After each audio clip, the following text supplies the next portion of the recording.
If you're struggling to win money at poker or you would like to win more, then this is exactly the video for you. Follow these 10 steps and your results at the poker table should hopefully improve quickly. I'm sure that at least a couple of these points will resonate with you. So pay attention, take notes, and let me know if you would like me to add anything to this collection. But let's start with what I call tip 0 because it is so basic, but it is also super important. Never limp.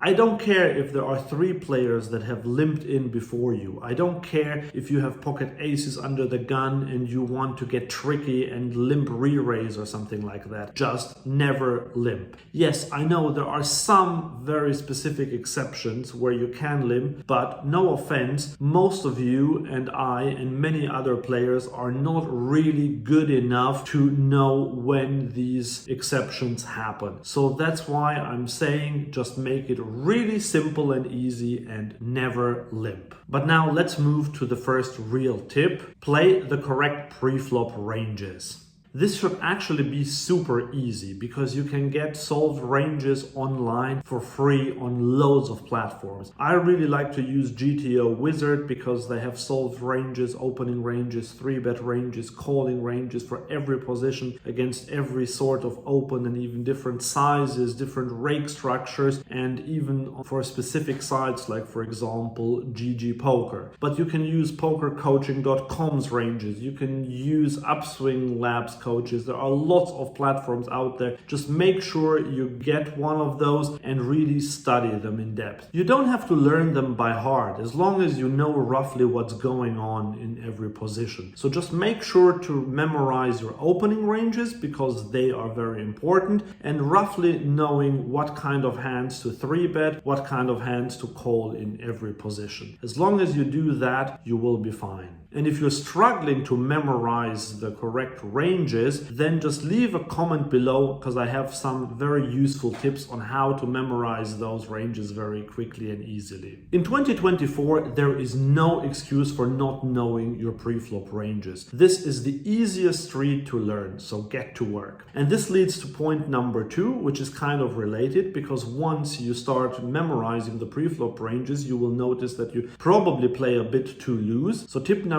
2 is play tighter than you think.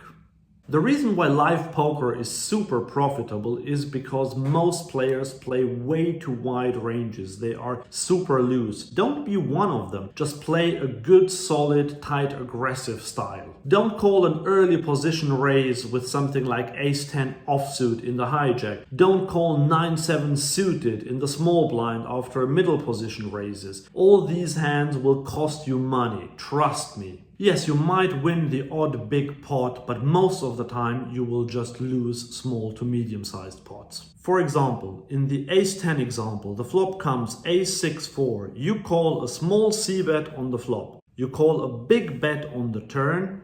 River checks through. Villain has ace-queen.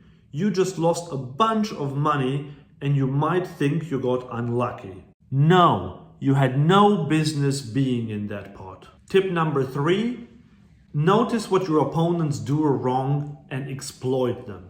This might be a bit tricky if you are a true newbie, but even then try to do your best. And if you've got a bit of experience with poker, there is no reason and no excuse not to do that. That means don't look at your phone all the time. Don't engage too much in conversations. What should you be focusing on? Pay attention if a player c-bets too much, whether players limp sometimes, what percentage of hands they play roughly. In live poker specifically, I'd also say pay very close attention to raise sizes. Always track raise sizes and try to find out what sort of hands they do something with. For example, I once played a 1-2 game and there was this recreational player who would raise every time when he raised, he would raise to £7 at a 1-2 game. And then all of a sudden, he raised to 15. I was in the big blind. I had a hand as strong as King 9 suited and I decided decided to just fold to his big raise. And he got really annoyed and turned over his aces and said like, why did no one call me? Why does no one ever call me when I have aces? Well, the reason is because he used a much bigger size with his aces than he would with normal hands. If I hadn't noticed that, I might have called there and it would have cost me quite a bit of money in that pot. But because I managed to notice that, it was much easier to find the right fold. And that brings me to tip number 4. Be price sensitive. If you ever look at a solver, you will notice how much price actually matters to the solver. For example, you are in the big blind and the button opens to 2.5 times the big blind. The hands in yellow are the ones that you should call against this 2.5x raise. And what about if the button opens to 3x instead of 2.5? Then look here on the right.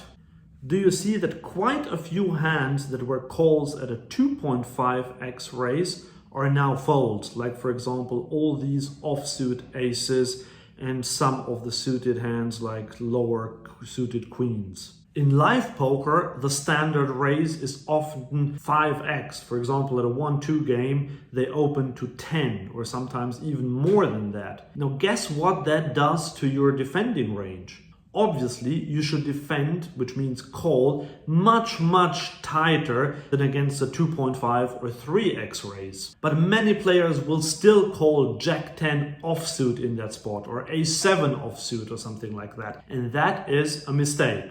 By the way, if you're enjoying this content, and even if not, please hit that subscribe button. That would help me a lot. Thanks. On to tip number 5. Realize that suited connectors are not as good as they are pretty.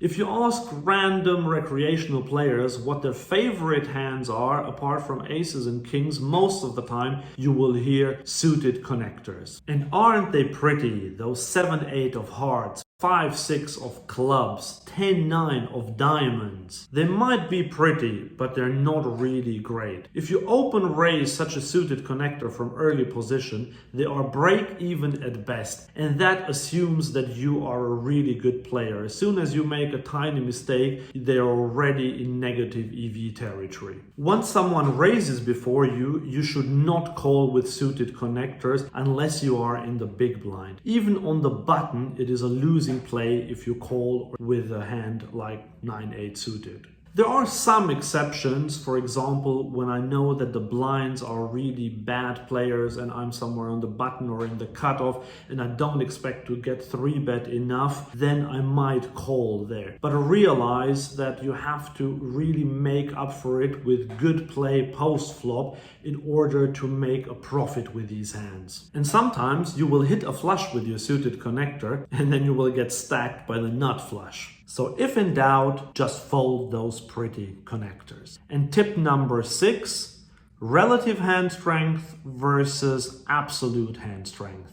Learn to fold big hands in the right spots. I get it. You only get aces, kings and queens every few hours when you play live. In fact, if you play full ring live poker, it takes about 8 hours on average to have each of these hands once. So it is hard to let go of them. I've been there. I've seen it many times. But you have to realize that pocket aces are only one pair. And if your opponent raises you on the flop, then bets the turn and bombs the river, then all you have with your aces is a bluff catcher. And if this happens in a multi-way pot, then your aces are worth even less. So don't get married to your big pre-flop hands.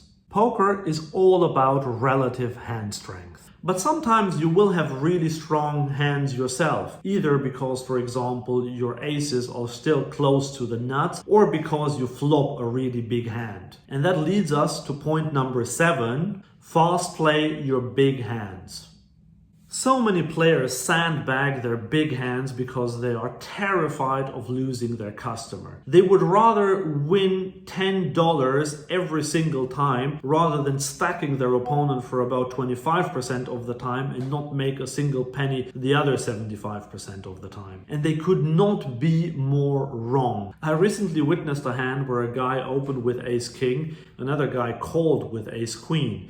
The flop came ace high, and the guy with ace king checked, the other guy checked as well. The turn went check, check again. The river, the guy with the ace king checks again, and then finally the other guy with the ace queen bets and gets check raised, so at least the ace king guy makes up for a little bit of value. But he checked his top pair, top kicker 3 times. He could have stacked the guy with the ace queen. Instead, he won peanuts. Don't make that same mistake. Play your big hands fast. The only exception is if you have a hand like pocket nines and the flop comes 9-9-5. So you've got that board completely locked up. Then it's okay to slow play. But other than that, always go for value. Tip number 8, bet big on the turn. Ever since solvers came out, a lot of studied players have incorporated this into their game, but many recreationals and less studied regs are still missing a trick here. Say you c-bet the flop and you get called. Now we know that our opponent has something, otherwise he would have folded or raised. So when the turn comes, you either have something really good and want him to call again, or you have a bluff and would like him to fold whatever medium strength hand he has. If you bet the turn small, do you accomplish any of these? Well, you do get called by a weaker hand if you have a strong one yourself, but you lose value. And it's unlikely that he will fold top pair if you bet really small. So if you have a bluff, you won't accomplish much. Therefore, bet a polarized range really big. Even overbet. What does a polarized range mean? Well, don't bet with second pair or a weak top pair. Only bet with really strong hands and with bluffs. Tip number 9, if in doubt, take the more aggressive route.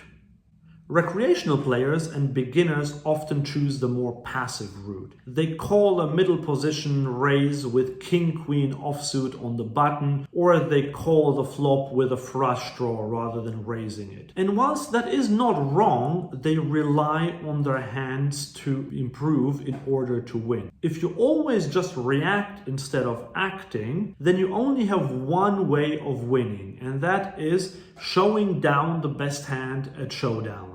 Whereas if you bet, then you have 2 ways of winning, either at showdown or simply because your opponent folds. So just let that sink in. Would you prefer option A, where you only have 1 way of winning at showdown, or option B, where you have 2 ways of winning, either at showdown or because you bet and your opponent folds? So why do you then play so passively? I'm not saying that you should become a maniac, but just try to be more aggressive in general. Next time you play, make it your mission to 3-bet more, to c-bet more, to bluff the river more often. It might not work straight away, but ultimately you will become a better player and your opponents will not like playing against you that much anymore because they will fear your aggression. If you are more advanced, just try to incorporate more triple barrel bluffs into your game. I know they are very scary to pull off, but I'll let you in on a secret. Good players tend to overfold to triple barrels because they know that they are very scary and therefore they think that triple barrels are underbluffed. Use that to your advantage. Here's an example. You raise Jack 10 and get called by the big blind. The flop is Queen 6 deuce rainbow. You c-bet, he calls. The turn is a king. That's a great scare card. You now bet really big, as we discussed in point 8. He calls again. The river is a blank. You now jam. He might call you with Queen 9, but the vast majority of good players will fold at this point. Some might even fold the turn already. But don't try this against loose passive calling stations. They might call you down with pocket 5s because lol, they have a pair, or they might have pocket kings for top set and they never raised it at any point. I have definitely seen players like that. And now on to the last tip, tip number 10. Embrace variance. If you play aggressively, and especially if you do go for the triple barrel bluffs, your results will naturally fluctuate a lot. Sometimes your bluffs will go through and you will win big pots. In other sessions, your bluffs will get called all the time and you will lose a lot of money.